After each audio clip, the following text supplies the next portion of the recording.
हाय दोस्तों, नमस्कार, सादर प्रणाम। मैं अनुराग तिवारी आपका हार्दिक स्वागत करता हूं अपने YouTube channel Tiwari legal solution में। इस चैनल का दोस्तों ये मेरा दूसरा वीडियो है। पहले वीडियो में मैंने आपसे जिक्र किया था चेक बाउंसिंग केस का, जिसको बोलते हैं 138 एनआई एक्ट, इस नाम से इसको जानते हैं। 138 के अंतर्गत पूरे रूल रेगुलेशन दिए हुए हैं कि अगर आपका चेक बाउंस होता है तो आपको बच्ची पार्टी से पैसे कैसे लेने हैं। दोस्तों ये कानून बहुत ही अच्छा है। अगर आपको किसी ने चेक दिया है तो आपको पैसा, ये सेक्शन आपको दिलवा के रहेगा 138। आपका पैसा कहीं नहीं जाएगा, आपको पैसा मिलेगा, अवश्य मिलेगा। अब कैसे मिलेगा वो सुनिए, मैं आपको बताता हूँ पूरी बात। जब आप लीगल नोटिस भेज देंगे, लीगल नोटिस भेजने के 15 दिन तक आप वेट करेंगे। 15 दिन के अंदर अगर आपको पार्टी पैसा नहीं पे करती है तो आप एक वकील के माध्यम से सक्षम न्यायालय में, जो कि प्रथम वर्ग का मजिस्ट्रेट सुनता है, उसकी कोर्ट में आप लिखित परिवाद दाखिल करेंगे। अपने एक वकील के माध्यम से लिखित परिवाद आप दाखिल कर देंगे। दोस्तों यहाँ मैं आपको एक बात बता दूं, बहुत ज़रूरी बात है। परिवाद दाखिल करने के पहली हियरिंग में ही, जब पहली डेट लगेगी उसी डेट में अगर आपका वकील बहुत मजबूती से अपनी बातों को रखेगा तो माननीय न्यायालय को आपको 20% कंपनसेशन देने के लिए मजबूर होना पड़ेगा। अगर आपके सारे पॉइंट, सारे तथ्य सही, आपने सही से बहस किया तो आपको पहली हियरिंग में ही आपको कंपनसेशन अवश्य मिलेगा। सपोज डैट ए ने बी को 5,000 रुपये दिए, 5,000 रुपये का चेक दिया, सॉरी। बी ने अपने बैंक में चेक लगाया, चेक बाउंस हुआ। चेक बाउंस होने के बाद कोर्ट में केस किया गया 138 के अंतर्गत। लीगल नोटिस भेजने के बाद केस किया गया। केस करने पर जो पहली हियरिंग लगेगी उस पर बी ए से एंट्रिम कंपनसेशन, अंतरिम अनुतोष की मांग रख सकता है। जी हाँ, ये रूल शुरू से नहीं रहा है, ये 2015 के बाद से ये रूल फॉलो हुआ है। और अभी भी काफ़ी हमारे अधिवक्ता भाई हैं जो इस बात पे बहुत कम ध्यान देते हैं। मैं तो कहूँगा कि आप पहली हियरिंग पे यही ध्यान दीजिए कि अपने क्लाइंट को एंट्रिम अनुतोष अवश्य दिलाएं, अपनी बात रख के। मैं ये अपने दर्शकों को बताना चाहता हूँ, चाहे वो वकील भाई हों, उनको तो पहले से ही पता होगा, जो भी अधिवक्ता लोग हैं, और जो हमारे आम दर्शक लोग हैं उनको भी मैं बता दूँ कि आप पहली हियरिंग में चेक बाउंसिंग के केस में कोर्ट से 20% अनुतोष मांग सकते हैं सेक्शन 143 एनआई एक्ट के तहत। 143 ध्यान दीजिएगा, 143 की एप्लीकेशन लगा करके आप कोर्ट में पहली हियरिंग में ही जज साहब से ये कह सकते हैं कि मुझको बी ने 5,000 रुपये का चेक दिया था, मैंने चेक लगाया, चेक बाउंस हो गया, अब मुझे 20% इंटरिम अनुतोष दिलाया जाए। तो कोर्ट तुरंत आदेश देगी ए को कि आप 5,000 रुपये का 20% बी को दीजिए। फिर आपकी सारी प्रोसीडिंग कोर्ट में होगी, आपकी बात सुनी जाएगी।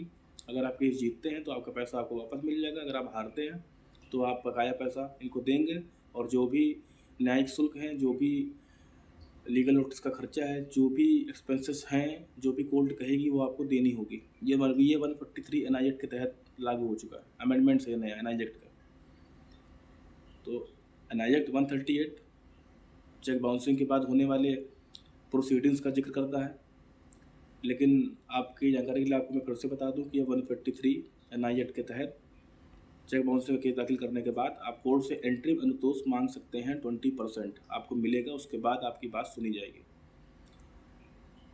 दोस्तों इस नियम को इसलिए लाया गया क्योंकि पूरे भारत में चेक देना एक खेल सा बन गया है।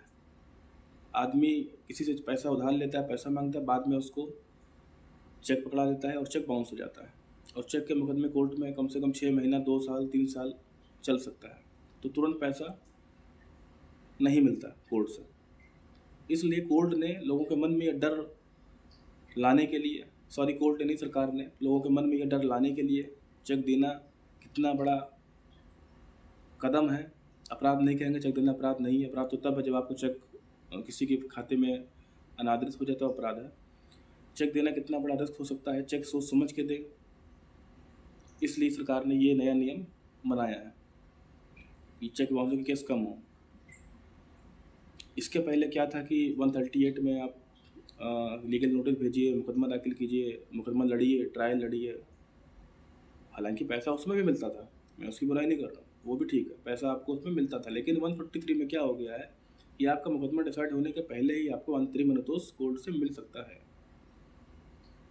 ये है 143 एनआई एक्ट। अब सपोज डेट मान लीजिए ए केस हार गया, फिर कोर्ट ने उससे बोला कि आपने 1,000 रुपये आप पहले दे चुके हैं, अब बाकी के 4,000 रुपये इनको दीजिए, और जो भी कोर्ट 4,000 रुपये नहीं, कोर्ट बढ़ा के भी इनको पैसे दिलवा सकती है, कोर्ट के ऊपर है, वो दुगना पैसा भी कह सकती है कि आपने 5 दिया था, आपने 5 का फ्रॉड किया था, आप इनको 10 दीजिए, वो कोर्ट के ऊपर है फिलहाल, ये अलग की बात है। अब ए कहता है कि नहीं, ए केस हार चुका है, लेकिन वो कहता है मैं अपनी गलती अभी भी नहीं मान रहा हूँ, मुझे आगे कोर्ट में जाके अपील करना है। तो जब वो दूसरी कोर्ट में जाके अपील करेगा तो वहाँ की कोर्ट भी ए से कहेगा कि आप मिनिमम 20% बी को पे कीजिए, उसके बाद आपकी प्रोसीडिंग हमारे कोर्ट में चलेगी। ये आता है एनआई एक्ट 148 के तहत। दोस्तों इस बात को ध्यान से सुनिए, 148 एनआई एक्ट के तहत जब आप नीचे कोर्ट से मुकदमा हार के आगे की कोर्ट में जाते हैं तो वहाँ की अपील में जाते हैं, वहाँ की कोर्ट भी आपसे कहती है कि लोअर कोर्ट ने आपको जो भी इंस्ट्रक्शन दिया है पैसा पे करने के लिए, उसका 20% आप पे कीजिए, फिर हम आपको सुनेंगे। दोस्तों ये बहुत अहम जानकारी मैंने आपको बताई, और मैं सभी दर्शकों से अनुरोध करूंगा कि आप जब भी, ईश्वर न करे कि आप ऐसे चीज़ में फंसें, लेकिन जब भी आप फंसें तो आप पहले कोर्ट से अंतरिम अनुतोष अवश्य मांगें। दोस्तों आज इस वीडियो को मैं समाप्त करता हूँ। अब मैं इसके बाद अपने चैनल की तीसरी वीडियो बनाऊंगा, उसमें मैं आपको 138 की जितनी भी प्रोसीडिंग है स्टेप बाय स्टेप मैं आपको समझाऊंगा। बहुत बहुत धन्यवाद, नमस्कार।